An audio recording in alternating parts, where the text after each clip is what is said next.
Oi meninos, tudo bem? Olha só, hoje a gente vai conversar sobre os protozoários. Ou seja, a gente vai falar sobre protozoologia. O que é protozoologia? Protozoologia é o estudo dos protozoários. E vamos lá, o que são protozoários? Os protozoários, gente, são organismos eucariontes, ou seja, eles têm núcleo celular. Mas geralmente os protozoários eles são unicelulares. E outra característica deles é que eles têm uma locomoção própria, ou seja, eles locomovem-se ou por cílios ou por flagelos, ou também aqueles conhecidos movimentos ameboides, né, que a gente chama de falsos pés, que é a emissão de pseudópodes que faz a movimentação desses organismos. Além disso, por fim, eles são seres heterotróficos, ou seja, eles não realizam a fotossíntese, eles vão atrás, eles precisam, né, de um alimento, tá certo? Então esse é o primeiro parasita.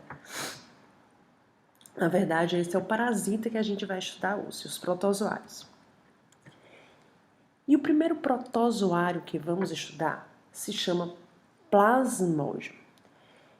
E qual doença o plasmódio pode acometer na população? Bem, o plasmódio ele pode causar a malária. E existem no Brasil, né? Na verdade, não só no Brasil, no mundo, alguns agentes etiológicos, ou seja, alguns causadores da malária, né? Os agentes etiológicos, que podem causar malária. Quais são esses agentes? A gente tem um plasmódio chamado Plasmodium falciparum. Esse plasmódio é um agente etiológico, né, que pode causar malária, mais comum na África, e aqui no Brasil ele pode causar uma malária grave. Por quê? Porque esse Plasmodium falciparum ele tem alto poder de penetração, então ele pode ir até o cérebro e assim causa malária mais grave. Temos o agente etiológico mais comum no Brasil, que se chama Plasmodium vivax. E a segunda espécie mais comum é o Plasmodium malariae. E a gente tem uma menos comum que se chama Plasmodium ovale. Então, esses quatro são espécies, né, são agentes etiológicos da malária, tá certo? E como é a malária transmitida, gente? Então, como o plasmódio, na verdade, como esse protozoário, né, pode causar a doença chamada malária. Esse plasmódio, ele pode estar nas glândulas salivares do mosquito fêmea do gênero Anopheles. Então, é através da picada desse mosquito. Se esse mosquito tiver contaminado com plasmódio, ele vai transmitir a malária. Como a malária é uma doença, né, sanguínea, né, do sangue, que a gente vai ver que o ciclo de vida do plasmódio ele envolve o sangue. Então, quando há transmissibilidade de sangue entre uma pessoa para outra, se num sangue estiver contaminado com o plasmódio, pode haver essa transmissão da doença malária. E quais são as formas de transmissão? Através de seringas contaminadas, através da placenta, né, de mãe para o feto, e também através de transfusão de sangue, né? Lógico que a transfusão de sangue a gente sabe que é um processo bem controlado e a transfusão de sangue contaminado é bem raro, mas é uma possibilidade, tá certo? De transmissão da malária. Bem, mas esse plasmódio, né, que transmite a doença chamada malária, né, através dessas formas de transmissão, causam que sinais clínicos, né, no homem? Quais são os sinais clínicos que causam no homem que a gente pode diagnosticar a malária? Primeiro, ele pode causar sinais clínicos bem comuns, né? Comuns para várias doenças que não são taxativos de conhecermos, de diagnosticarmos, de um profissional diagnosticar malária. Quais são esses sintomas, né? Falta de apetite, icterícia, prostração, são sinais clínicos bem comuns a várias doenças, tá certo? Outro sinal clínico comum que a gente vai ver, não só na malária, mas algumas doenças de parasitas, né? É hepatoesplenomegalia. O que é hepatoesplenomegalia? É o inchaço, né, do fígado e do baço, com o intuito de proteger o corpo, né, de proteger o corpo contra esses fatores externos, né, contra o próprio parasita. Então, a produção, né, de células de defesa e como essa reação há um aumento do fígado e do baço, tá certo? Mas quais são os sinais clínicos que a gente, através dele, né, através desses sinais, quando o paciente está relatando, quando a gente está fazendo a anamnese, são sinais bem característicos da malária, que é que é a febre alta, né, acompanhada de calafrios e sudorais abundantes, dor de cabeça e dor no corpo. E esses sinais, esses sintomas, o paciente descreve que aparece de 3 em 3 dias ou de 4 em 4 dias. Ou seja, o paciente tem febre alta, calafrios, dor no corpo hoje, amanhã não tem, depois de amanhã não tem, e no outro dia ele vai ter de novo. Então, esses sinais a gente chama de que se repete de alguns dias, a gente chama de terçã maligna, né, quando se repete de 3 em 3 dias, ou quartã maligna, quando esses sinais a gente chama de acesso malárico. Eles se repetem de 4 em 4 dias. Então, esses aspectos clínicos, né, são bem característicos da malária. Outro sinal que é característico da malária, né, que não é um aspecto que a gente descobre no nosso hemograma, que é a anemia. A gente vai ver que no ciclo de vida do plasmódio no homem,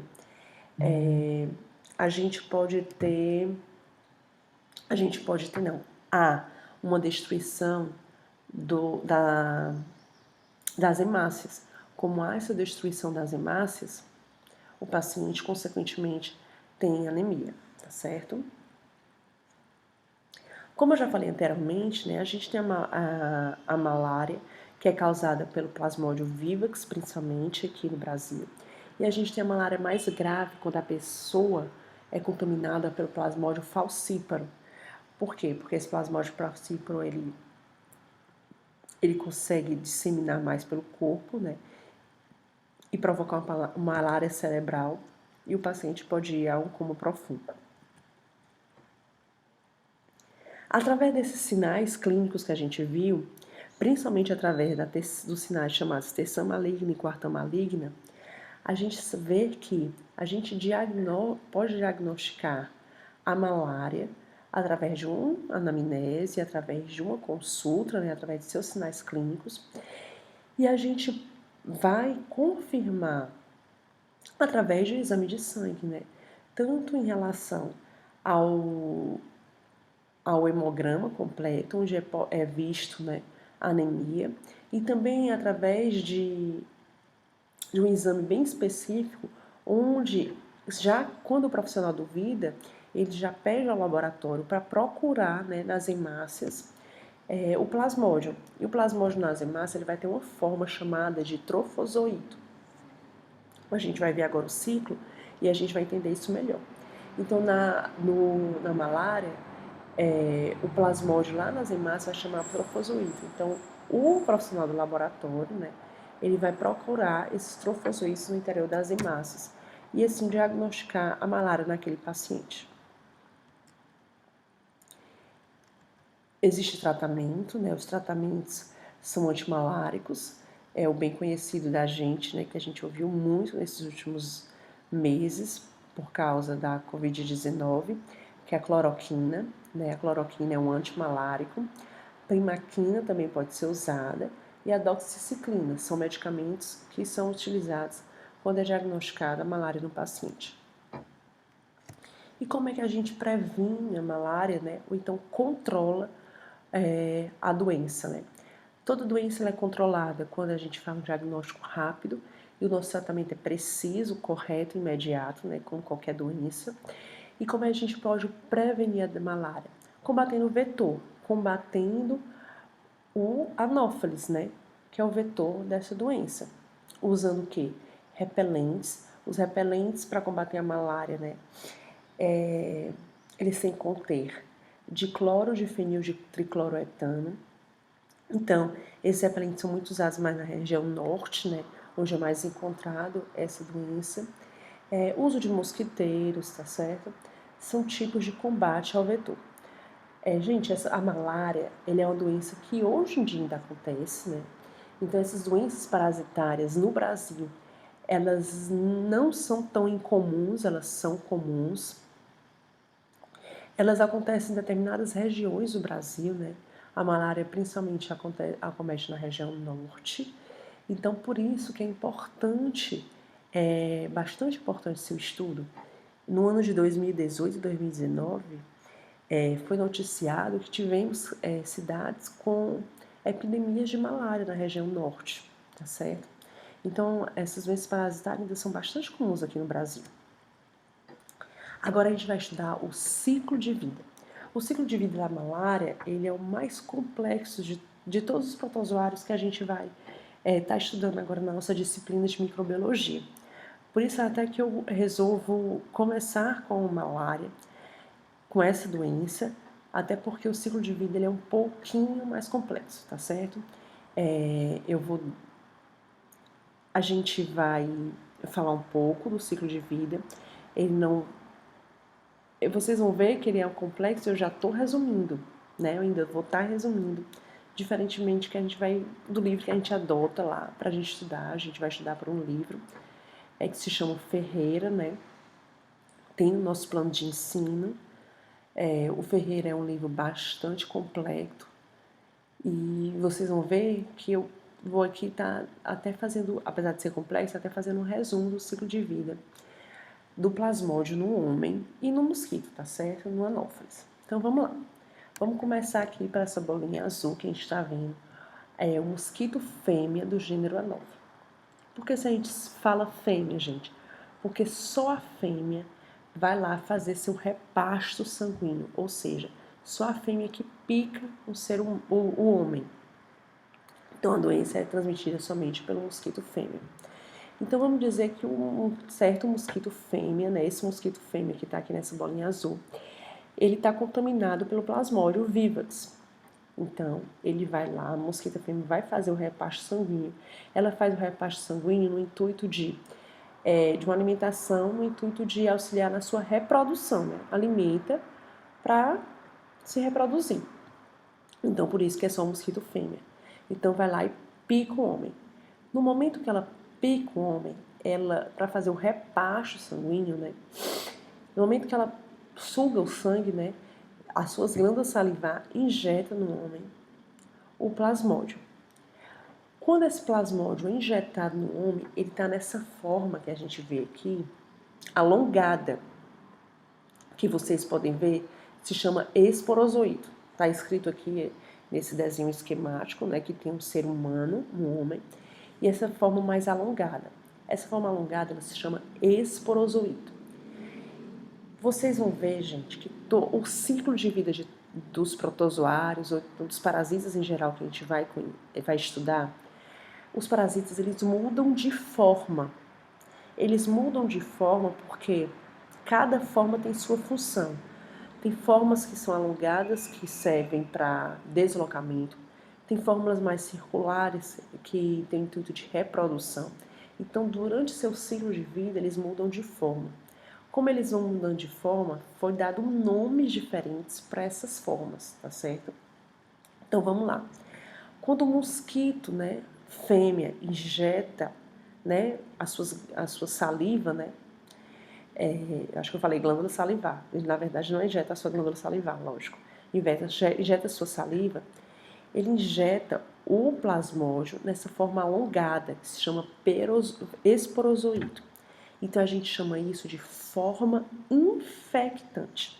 Então, a forma infectante do plasmódio que infecta o homem, no homem, se chama esporozoito. Ela tem essa forma alongada. Esse esporozoito percorre, né, o sangue e vai atingir o seu órgão-alvo, que é o fígado. Vocês veem aqui o desenho esquemático no fígado. Quando chega no fígado, esse esporozoito ele deixa de ter essa forma alongada e passa a ter essa forma circular. Por que ele tem essa forma circular? Essa forma circular é para reprodução, tá certo? Então, no fígado, o plasmódio vai começar a se reproduzir. O nome dessa reprodução assexuada se chama esquizogonia, né? E essa forma circular se chama esquizonte, tá? Então, se reproduz por esquizogonia, então há uma reprodução. E esses filhotinhos, entre aspas, né? Esses produtos dessa reprodução, ainda de forma circular, se chama, como a gente está vendo aqui mais para a esquerda do corpo do homem, lá embaixo, se chama merozoito. Esses merozoitos, né, que são os filhinhos, né, na verdade são vários são os plasmódios, né, dessa forma circular, saem do fígado, é a forma que saem do fígado e ganham novamente a corrente sanguínea e entra, né, vai para o interior das hemácias. No interior das hemácias, eles recebem outro nome. Eles ainda estão na forma circular, mas acabam recebendo outro nome. E esse outro nome que eles recebem são os trofozoítos. Aquele que a gente falou lá no diagnóstico, né? Que no laboratório é pesquisado trofozoíto no interior das hemácias. Pois então, temos aqui no interior das hemácias os trofozoítos. Esses trofozoítos vão se multiplicar novamente no interior das hemácias, né? Então, ó a multiplicação intensa desse parasita no interior do corpo humano. Então, eles vão se multiplicar novamente, também pelo mesmo tipo de reprodução assexuada, chamada-se de esquizogonia.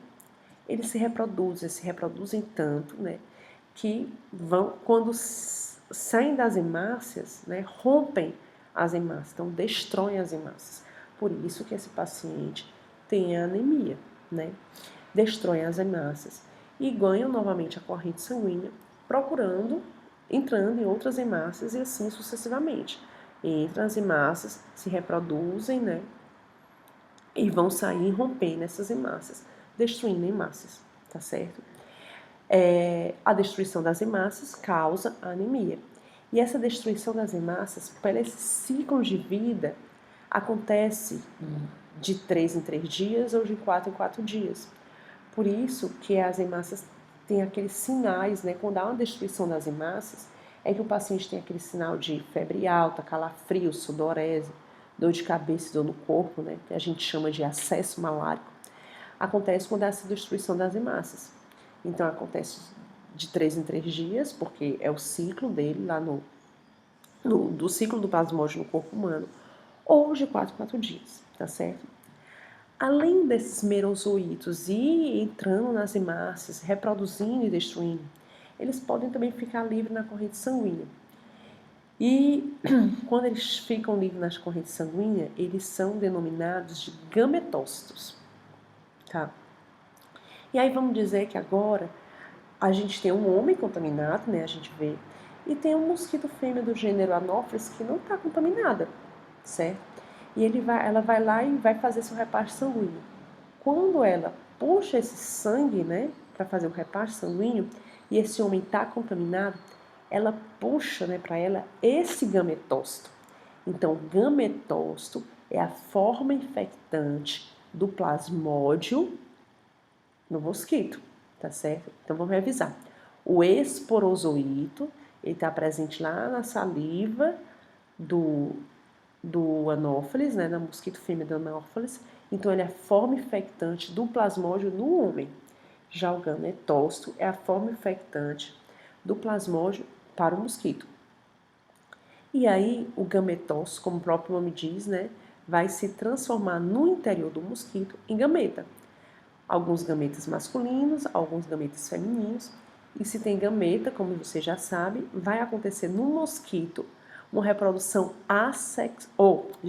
uma reprodução sexuada, onde há a fusão, né, do gameta masculino com a gameta feminina. A gente pode ver mais à esquerda aqui do slide. Com essa fusão, a fecundação, né? A fecundação, o produto dessa fecundação é um oocisto, né? É um primórdio de um cisto. E esse oocisto, a gente está subindo aqui, mais do lado esquerdo do slide, se transforma em um esporozoito. Que esse esporozoito vai lá para a glândula salivar do mosquito, invade a glândula salivar do mosquito e, consequentemente, está presente na saliva desse mosquito.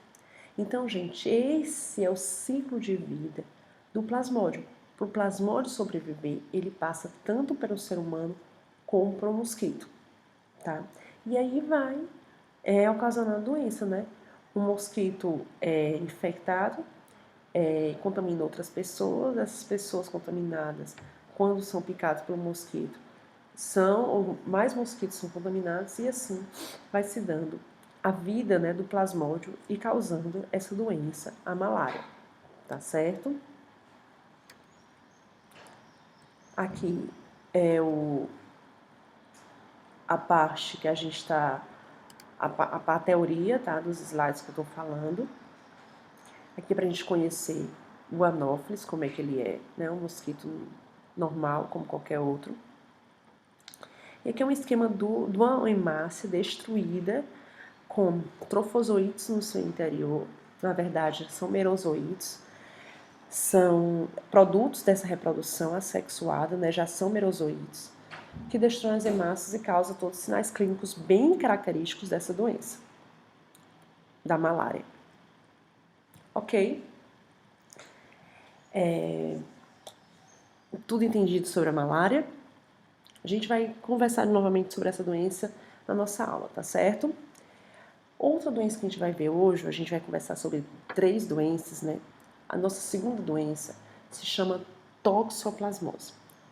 E a toxoplasmose, ela é causada por um protozoário, e esse protozoário se chama Toxoplasma gondii, tá certo? Então, o Toxoplasma gondii é o agente etiológico da toxoplasmose. Olha só, gente, o que eu bato sempre na tecla, o que eu quero que vocês prestem atenção, nessas denominações que a gente vai conversando, tá certo?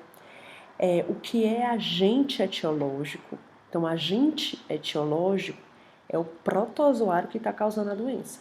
O agente etiológico da doença malária é o plasmódio.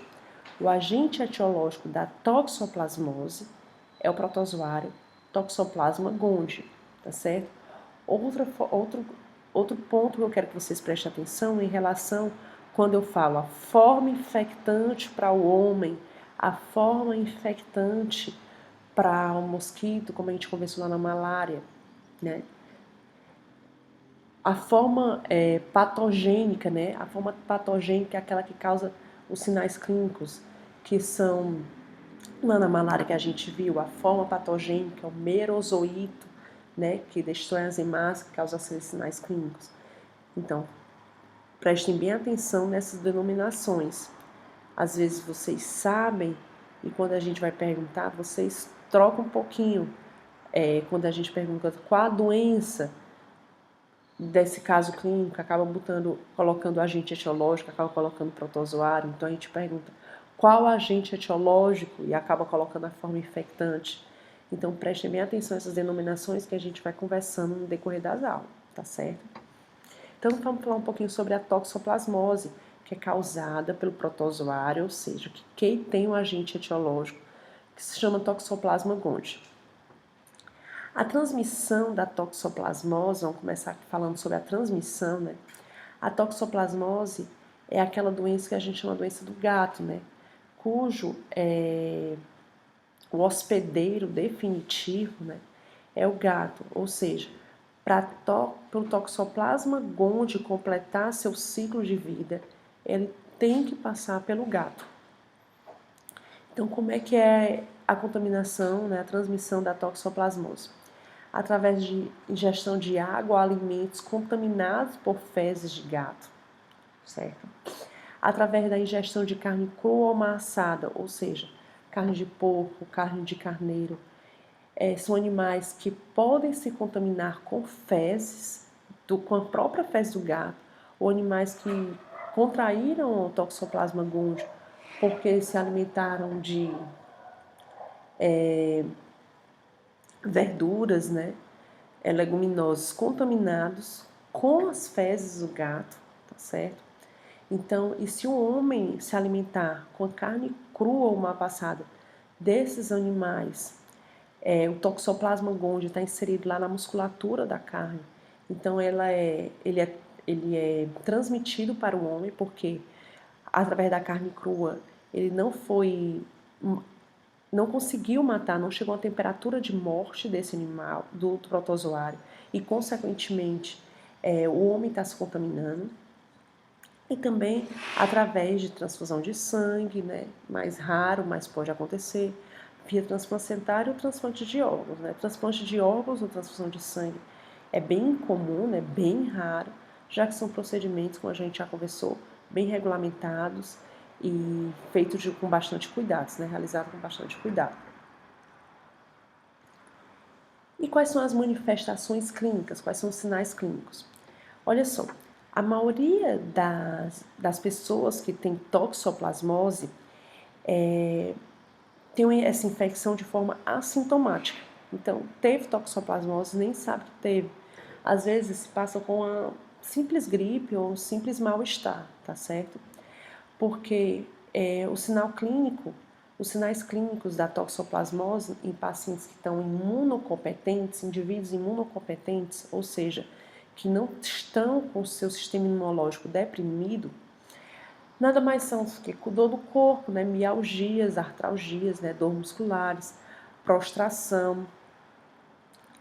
Então são sinais clínicos que podem acontecer até uma gripe, tá certo? Não tem, ou então não tem sinal clínico nenhum, nem essa prostração, nem essa mialgia, nem essa dor no corpo o paciente tem. É totalmente assintomático, um paciente imunocompetente.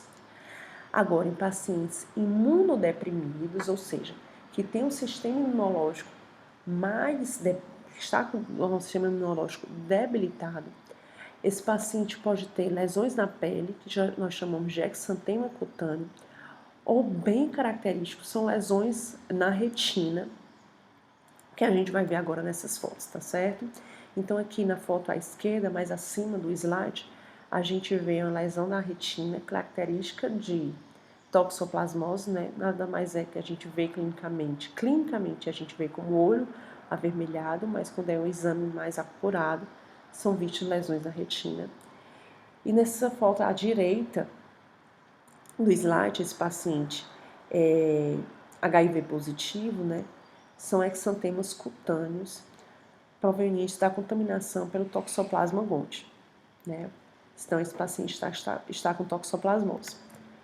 Além disso, a gente tem outros sinais clínicos, outras manifestações clínicas, tá certo?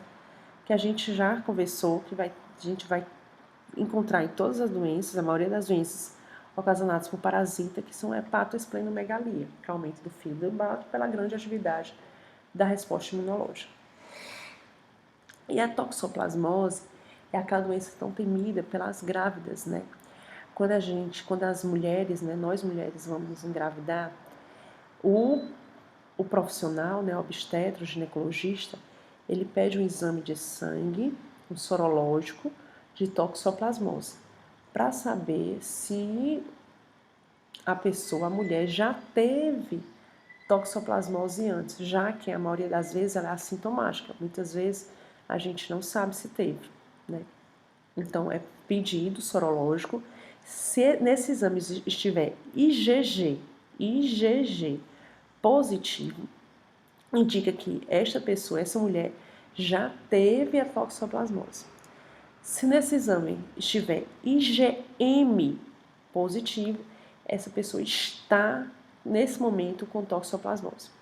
Então, se a pessoa teve toxoplasmose, está com IgG positivo, algumas precauções não são mais necessárias, porque se teve toxoplasmose uma vez, não se tem mais, tá certo?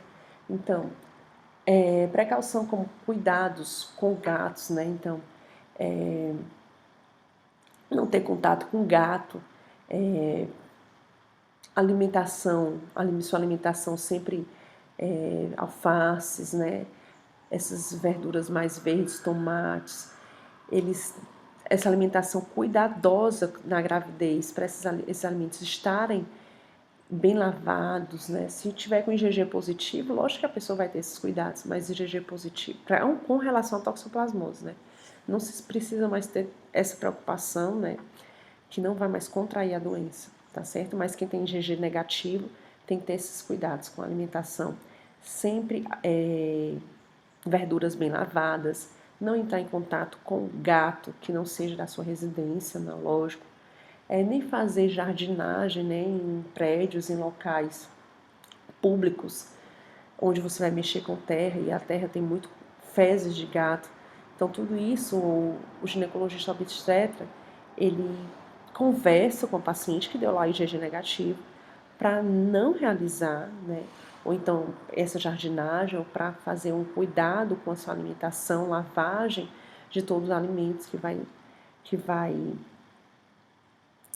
fazer a sua alimentação para não contrair a toxoplasmose. E em relação a essas pessoas, né, a essas mulheres, por exemplo, que estão grávidas e deram IgM positivo, então estão grávidas e deram IgM positivo, ou seja, estão com toxoplasmose e estão grávidas. Quais são as consequências para o feto, né? Se essa toxoplasmose for contraída no primeiro trimestre da gravidez, ou seja, no primeiro, segundo ou terceiro mês, pode existir um aborto espontâneo, né, o feto não desenvolver, ou pode existir alterações cerebrais graves, né? O feto sobreviver, mas ter alterações cerebrais graves. No segundo trimestre da gravidez, no terceiro trimestre, né, principalmente no terceiro trimestre, são sinais mais brandos, né? Porque o feto já está desenvolvido no terceiro trimestre. Na verdade, o feto só está crescendo, né? O bebê só está crescendo, já está desenvolvido. Então, no terceiro trimestre, alterações na visão, né? Ou a criança, né, nasce sem visão, ou seja, cega, ou apenas com distúrbios na visão, ou distúrbios psicomotores, distúrbios mais leves comportamentais, né, alterações mais leves comportamentais. Então, essas são as manifestações clínicas de crianças que nascem onde a mãe teve durante a gestação toxoplasmose. Mas também, quando é diagnosticada a toxoplasmose na gravidez, existe tratamento, né? Um tratamento rápido para tentar evitar que esse feto contraia a doença, né? Mas como é assintomático, é bem difícil saber se a mãe está com toxoplasmose. O obstetra ele vai pedir exames de rotina de sangue, por isso que ele vai descobrir, tá certo? Então, como é que faz o diagnóstico? A gente já conversou através do exame de sangue, né? Pesquisando os anticorpos, IgG e IgM. E no feto, né?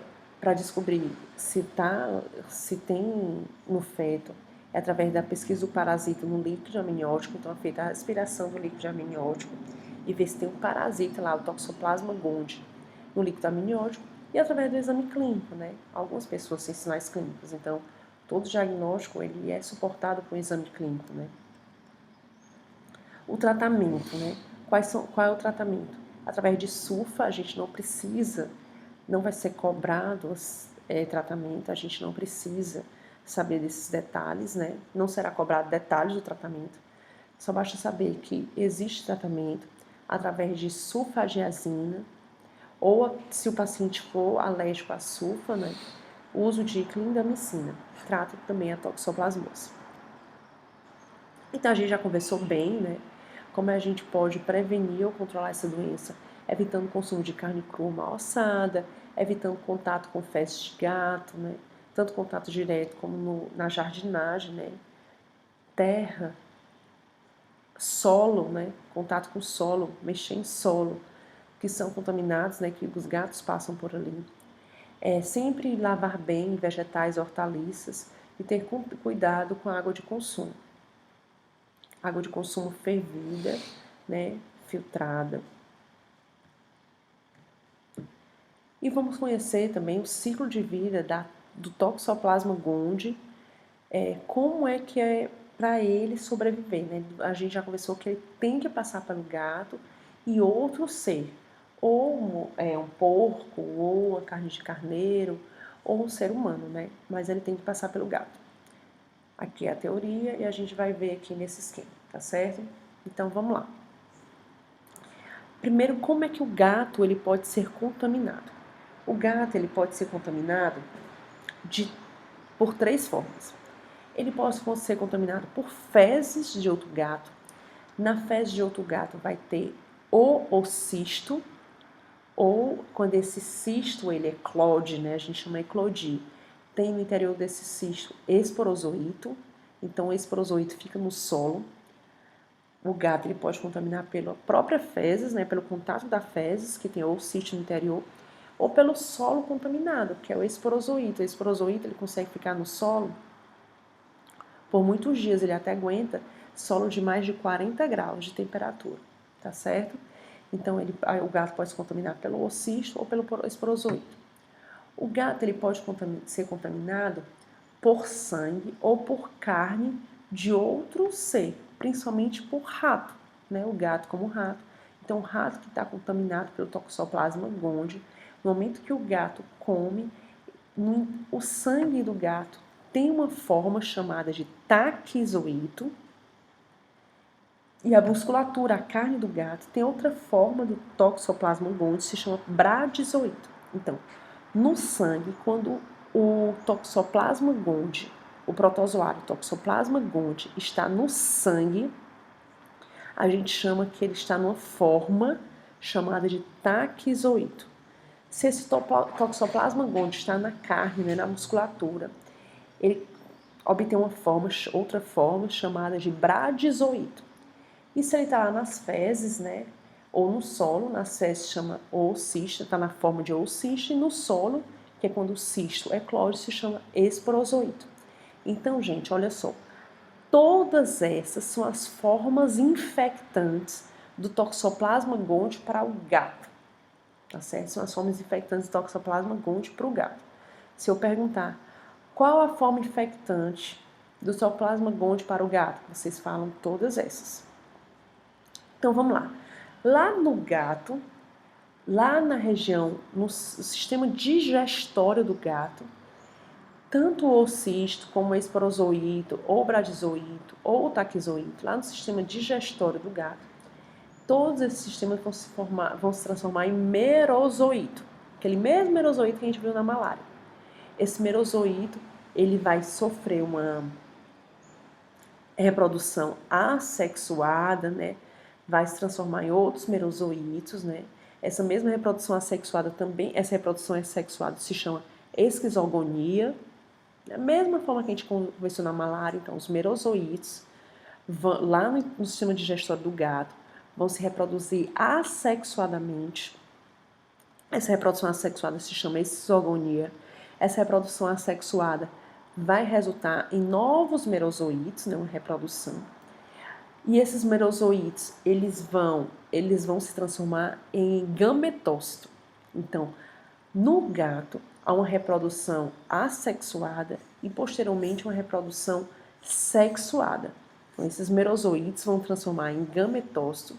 O gametócito se diferencia em gameta masculino e gameta feminino. Há uma fecundação, isso lá no final do sistema digestório, né, do gato. E essa fecundação vai se resultar no oocisto, e é esse oocisto que sai nas fezes do gato, tá certo? Então, esse é o ciclo de vida do Toxoplasma gondii lá no gato. E nas fezes do gato, vem lá o homem se contamina com essas fezes. Então, lá no interior do homem, esse oocisto vai se transformar em taquizoito no sangue, ou vai se transformar em bradizoito na musculatura. A mesma coisa acontece na carne de ovelha, cabra, de rato, de porco, ou quando vai para o sangue, o Toxoplasma gondii se transforma em taquizoído e se reproduz, ou quando vai para a musculatura se transforma em bradizoído, que também é a reprodução. Então, esse é o ciclo de vida. Tanto ele tem que, o Toxoplasma gondii tem que passar pelo gato e passar para outro ser, né? Que é um outro hospedeiro acidental, que a gente chama, né? O hospedeiro definitivo é o gato, e o hospedeiro intermediário ou é o porco ou é o homem. Ou a cabra, o rato, uma ovelha, até pássaro pode se contaminar, pode ter que se contaminar com Toxoplasma gondii.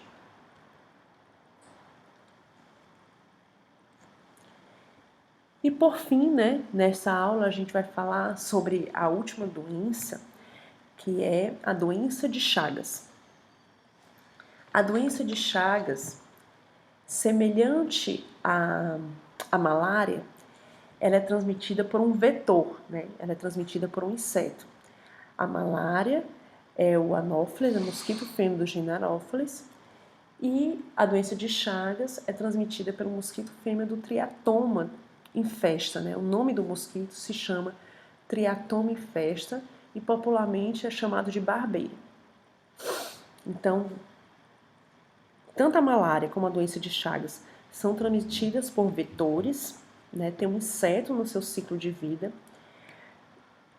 as duas doenças, e diferentemente delas duas está a toxoplasmose, que não tem inseto, né? Não tem um vetor. O hospedeiro definitivo é o gato. Então, como é que é transmitido a doença de Chagas? Pela picada do barbeiro. A gente vai ver como é, que não é a própria picada, na verdade é a fezes desse barbeiro.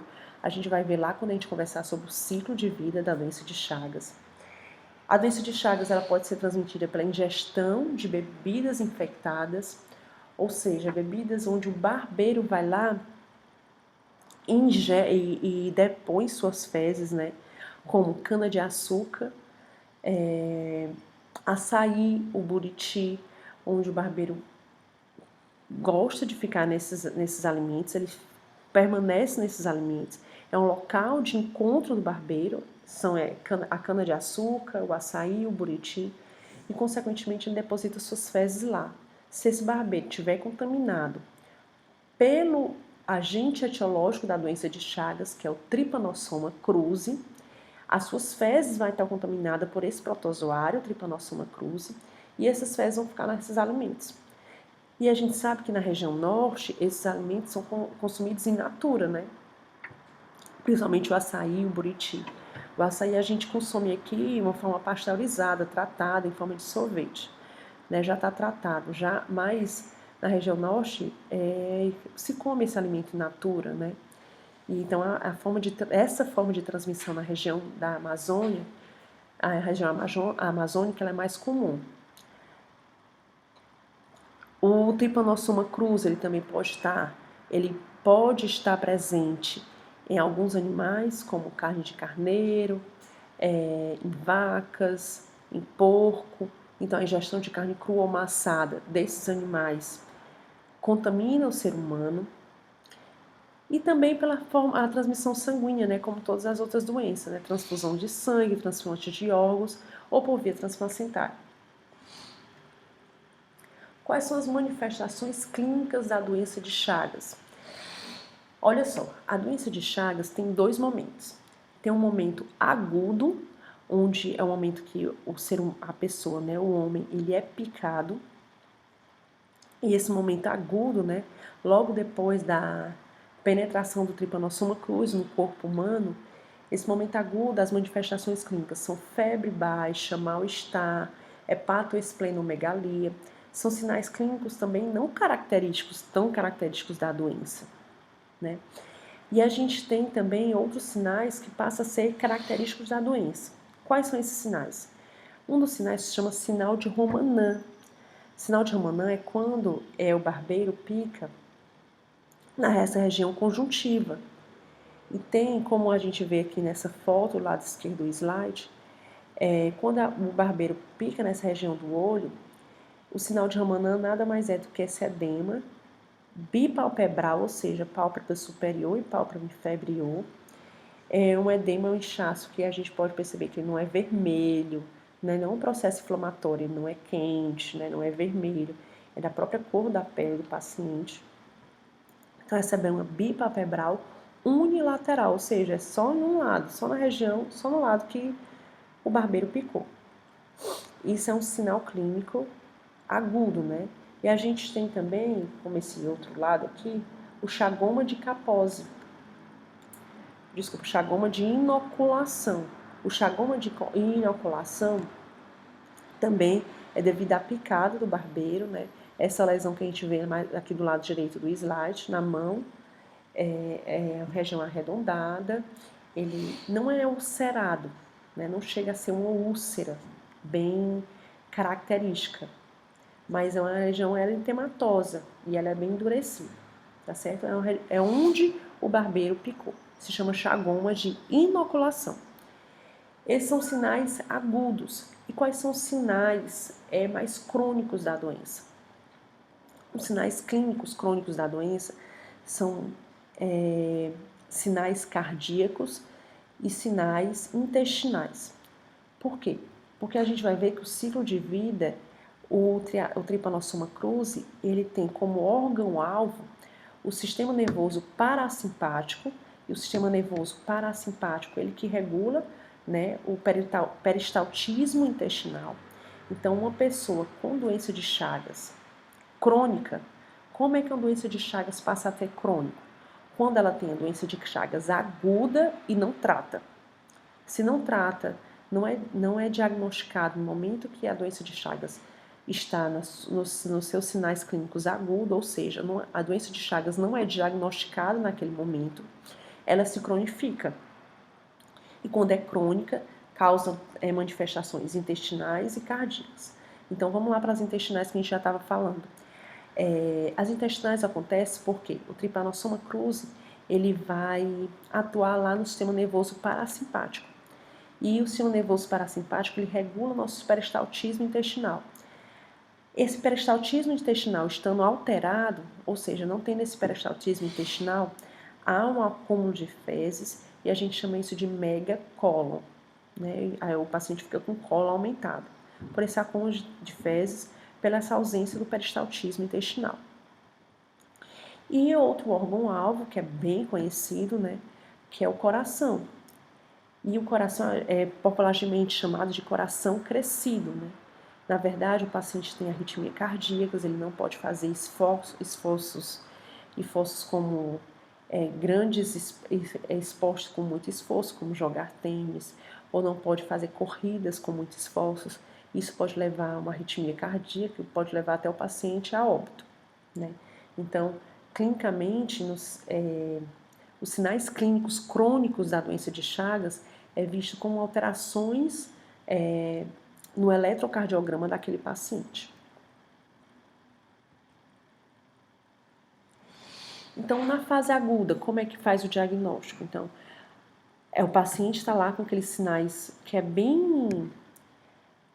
Como é que eu posso fazer? Esses sinais clínicos da doença de Chagas, eles são bem comuns a várias doenças. Então, para ter o diagnóstico dessa fase aguda, tem que ser feito um preciso diagnóstico clínico, tem que ser feito um preciso diagnóstico de anamnese, né? A anamnese tem que ser bem rica para descobrir que aquele paciente pode ter sido contaminado, pode ter sido picado pelo barbeiro. E outra característica é que o profissional, caso tenha essa dúvida, né, vai pedir o sorológico, então vai pedir o IgM daquele paciente, e se o IgM for positivo, ele está no momento com doença de Chagas, né, na sua forma aguda, tá certo? Na forma crônica a gente já conversou. Na forma crônica, o paciente tem essas manifestações cardíacas, tem essas manifestações digestivas, né, dor, epigástrica, constipação, distensão abdominal, e o paciente só é diagnosticado pela anamnese, pelos sinais clínicos, e é feito lá o sorológico, né, e visto que está com IgM positivo, IgM ou IgG positivo. Como é tratada a doença de Chagas na sua fase aguda?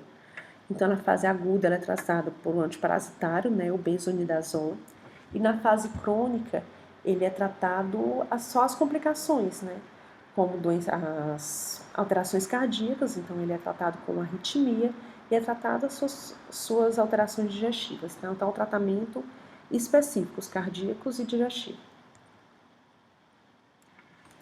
Como a gente pode prevenir, tratar a doença de Chagas? A gente pode prevenir através da eliminação de vetores, né?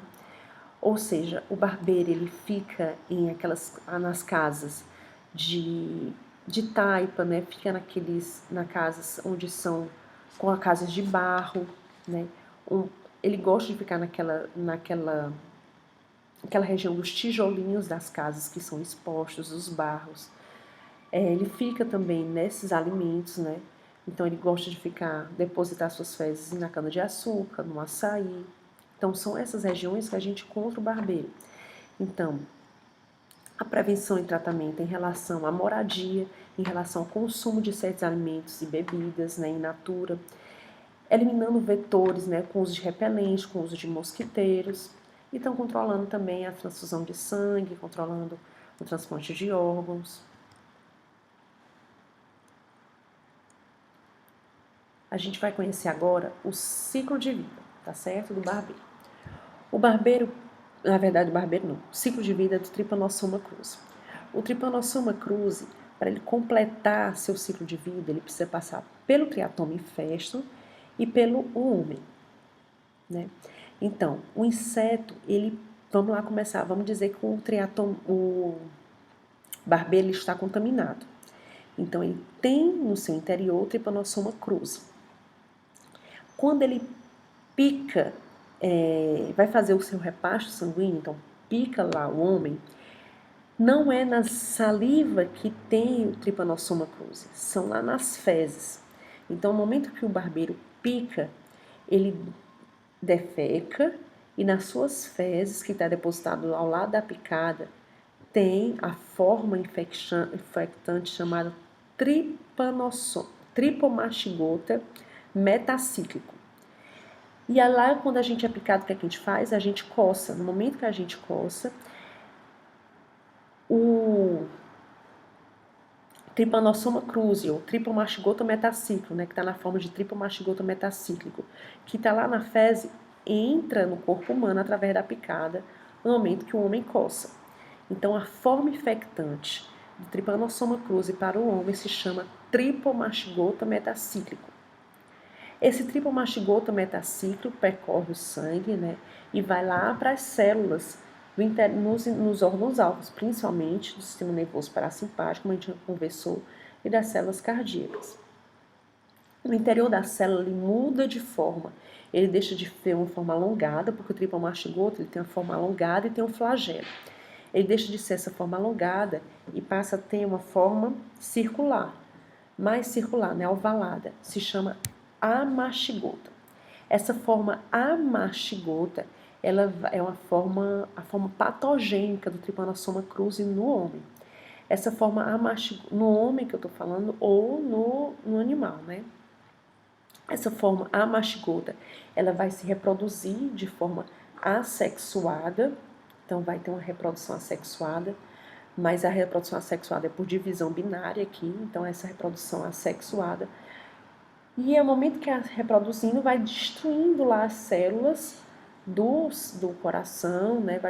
Vai ter uma destruição celular do órgão que ele está inserido. E depois que há essa reprodução, eles saem dessas células e ganham novamente o sangue. Quando ganha novamente o sangue, muda novamente de forma, fica na forma alongada, fica na forma que tem um flagelo, que se chama Trypomastigota sanguíneo. Então, a forma que infectou é o Trypomastigota metacíclico. No interior dos órgãos-alvo, né, no meio intracelular, se chama amastigota. E depois da reprodução, né, quando sai do interior celular, vai para o sangue, chama novamente de Trypomastigota sanguíneo.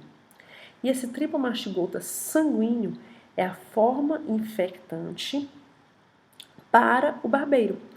quando o barbeiro vai fazer o repasto sanguíneo, que ele puxa lá o sangue, ele é contaminado pelo triple-mastigota sanguíneo e aí se fecha o ciclo. Tá certo, gente? Então essas são as 3 doenças que a gente vai conversar na aula de hoje. A gente vai ter outra aula sobre protozoários, a gente vai estudar mais outras 3 doenças, mas nessa primeira aula vamos focar nessas 3, na próxima aula vamos ter mais 3, então na nossa disciplina de microbiologia, na parasitologia, a gente vai estar estudando 6 doenças parasitárias causadas por protozoários, ok? Então, vamos encontrar na nossa aula, né? Essa aula vocês vão ver previamente para a gente conversar, tirar dúvidas e aprofundar na nossa aula ao vivo. Espero que vocês aproveitem, não deixem de estudar pelo livro do Ferreira, né? O livro do Ferreira ele é bem rico, ele complementa e ele enriquece tudo que a gente está conversando hoje, tá? Então, tudo de bom para vocês e a gente se vê na próxima aula.